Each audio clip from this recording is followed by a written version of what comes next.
I am back for week 2 of my sketchbook series and very simple supplies today.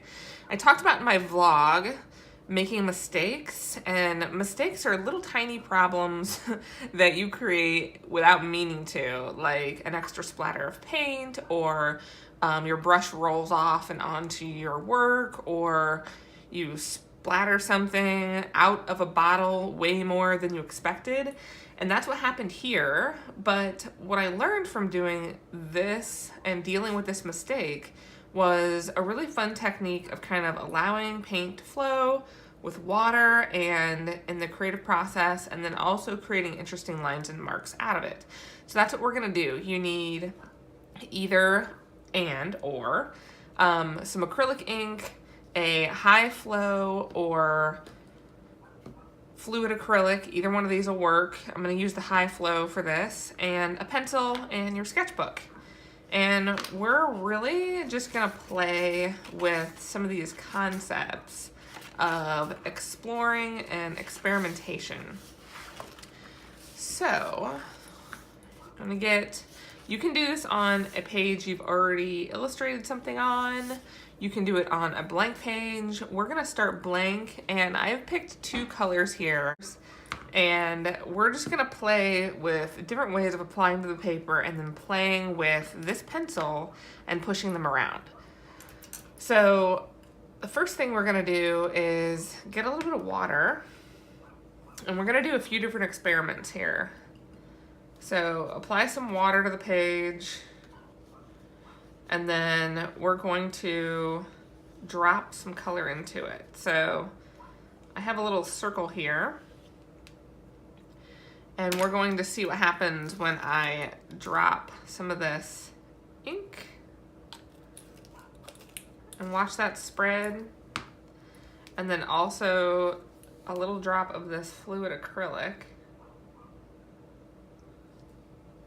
And you can see they react to each other in a very similar way. So they're very liquidy, they're very intense colors, and the paint, pop that little bubble there, the paint has more saturation here. It pulled and then it soaked into the water and started to take over this yellow, and it's actually mixing here into a nice, beautiful orange.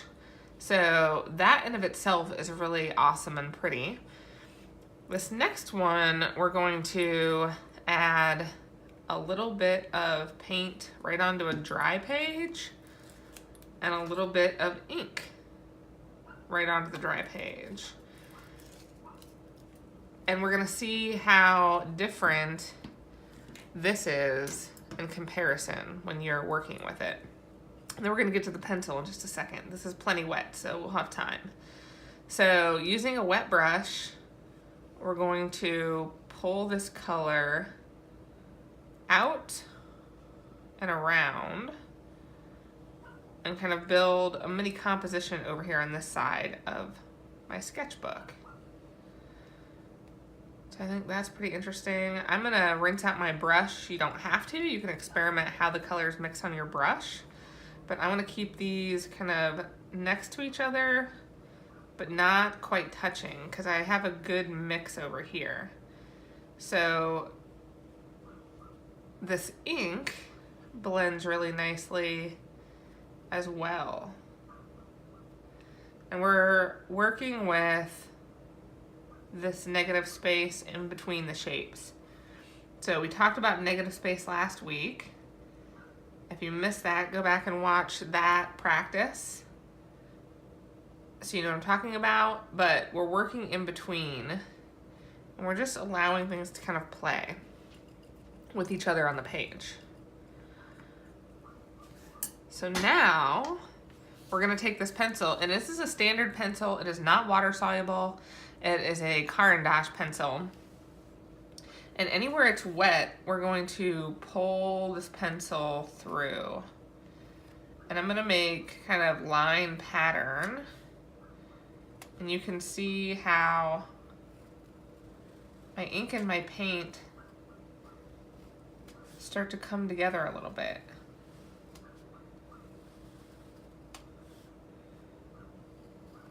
And I like doing multiple lines and kind of pushing the medium around.